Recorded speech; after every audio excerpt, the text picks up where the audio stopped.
নমস্কার। নমস্কার নমস্কার আপনার দর্শক বন্ধুদেরও অনুদা জানাই নমস্কার। আশা করি সবাই ভালোই আছেন। ভগবান শ্রীকৃষ্ণের কৃপায় আমিও ভালো আছি। পশ্চিমবঙ্গের দূর দূরান্ত থেকে মানুষ আসেন আমাদের কাছে এই ফার্মিংয়ের জন্য। সেরকম একটা মানুষকে পেয়েছি।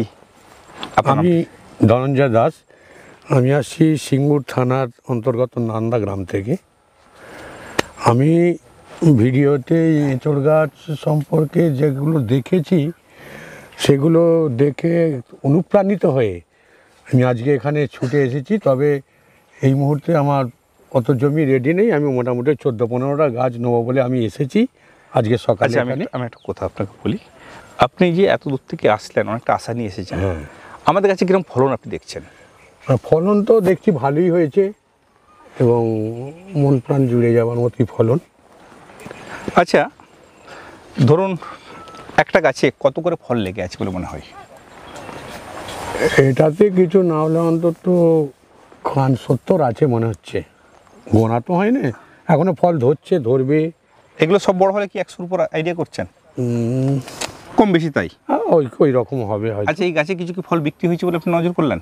হ্যাঁ, ফল তো বিক্রি ফল বিক্রি হওয়ার পরও এই ফলনটা আছে। আচ্ছা, আপনাকে একটা কথা জিজ্ঞাসা করি, আপনি ধরুন সিঙ্গুর থেকে এত দূর, অনেক তো নার্সারি ওদিকে, আপনি এত দূরে আসলেন কেন? গাছ তো সব জায়গায় পাওয়া যায়। গাছ সব জায়গায় পাওয়া যায়, বাড়ির কাছেও নার্সারি আছে একটা।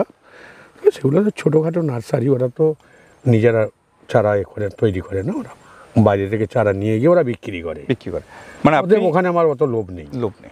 আচ্ছা, এই যে ম্যাচুরিটি ফলগুলোর সাইজ কিরকম হচ্ছে দেখলেন? ম্যাচুরিটি ফলগুলো এই গাছটার কথা এই পাশাপাশি যেসব গাছ আছে আর কি দেখলেন, এই কত হবে? তো 2 কিলো 2.5 কিলো হয়ে যাবে তো এসব গাছ। যে ফলগুলো আছে 2 কেজি 2.5 কেজি হয়ে যাবে। আচ্ছা, একটা গাছ সারা বছরে কত করে ফলন দেয় বলে আপনি আন্দাজ করছেন? ওইটা তো আমার এখনো তো সঠিক আইডিয়া তো হয় না। তো এই এখন এখানে দেখে মনে হচ্ছে তো মোটামুটি ওই 80 থেকে 1 কুইন্টালের মতো যেতে আপনার পারে। কোনো আশ্রম আছে? আমার আশ্রম বলতে আমার গুরুপাঠ আছে আর বৃন্দাবনে আশ্রম আছে। আচ্ছা আচ্ছা আচ্ছা। একটা তো কি বলবো, নিরামিষ আহার সারা বছরের জন্য মানুষ তো নিশ্চিন্তে 2-10 টাকা লাগাতেই পারে। ওই জন্যই আমার আশা আরও আচ্ছা, তাহলে দর্শক বন্ধু চিন্তার কোনো কারণ নেই। হয়তো আপনার জমি জায়গা নেই, মানুষ যেমন এসেছেন, নিরামিষ অথচ গাছ পাঠা আপনি লাগিয়ে রাখলে একটা বিষমুক্ত ফল, ভালো পুষ্টি আপনি কিন্তু সারা বছরই পেতে পারেন। সারা বছরই আমাদের উৎসব আছে, আমার বৃন্দাবন আশ্রমে উৎসব আছে। আচ্ছা, আপনার কি মনে হয় যে এরকম একটা গাছ লাগিয়ে রাখলে মানুষের সবজির চিন্তা করতে হবে না? যে কোনো দিন আসলেই তো একটা ফল। হ্যাঁ, যে কোনো দিন আসলেই একটা ফল পাওয়া যাবে। তাহলে 2-10টা গাছ যদি লাগিয়ে রাখে, সারা বছর একটা সবজির তার ব্যবস্থা হয়ে গেল। সবজি যেমন দরকারও আছে, আবার এর থেকে উপায় করে উৎসবের এতেও কাজে লাগানো যাবে। দুদিক থেকে কাজ হবে। আপনি কি যে কথাটা বললেন যে বিঘায় এক পার গাছ 5,000 টাকা হতে পারে, এটা যে কেউ তো এসে দেখে যেতে পারে আমাদের বাগানগুলো। যদি তার কারো মনে হয় যে সংশয় থাকে, আপনি কি বলবেন? না, দেখে যেতে পারে। আবার কেউ অনেকে বিশ্বাসের উপর নির্ভর করে দেখার কিছু না। আমি খুশি হয়েছি, খুব ভালোই। ফলগুলো দেখেও আমার খুব ভালো লাগছে। এতটা দূরত্ব আসার পরিশ্রম সার্থক।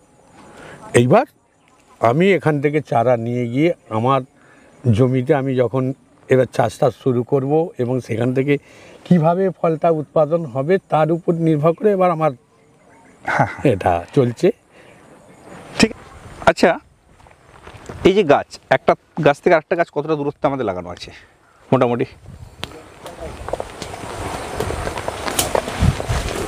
12 ফুট হবে, কম বেশি 12 ফুট ডিস্টেন্সে লাগানো আছে। 12 ফুট। তাহলে 12 ফুট ডিস্টেন্সে মানুষ সহজেই গাছটা লাগাতে পারে। হ্যাঁ, 12 ফুট ডিস্টেন্সে লাগাতে পারে। একটা গাছে ধরুন আপনাদের কথা মতো যদি 1 কুইন্টাল ফল হয়, যদি 50 টাকা বিক্রি করি, তাহলে 5,000 টাকা। এটা কি বাস্তব সত্য না মিথ্যা? যতক্ষণ আমার চোখে সামনে না ঘটবে ততক্ষণ আপনার ব্যাপারটা আলাদা। গাছে যেটা ফলন আছে, এটা তো হবেই। এটা 5,000 টাকা ফল ধরে আছে। এটা 5,000। এতটা লাভজনক কোনো গাছ এখন পর্যন্ত এই বয়সে আপনার চোখে পড়েছে বলে মনে হয় একটা গাছে 5,000 প্রতি বছর? না না, তাহলে না, বলা যুক্তি অযুক্ত হবে না। 5,000 টাকা একটা গাছ থেকে করা অন্যান্য গাছের পক্ষে সম্ভব না। সম্ভব না। তাহলে আমরা এটা এক কথায় আশা করতে পারি, এক কথায় লাভজনক চাষ। আপনার যুক্তিতে কি বলা হয়? লাভজনক চাষ।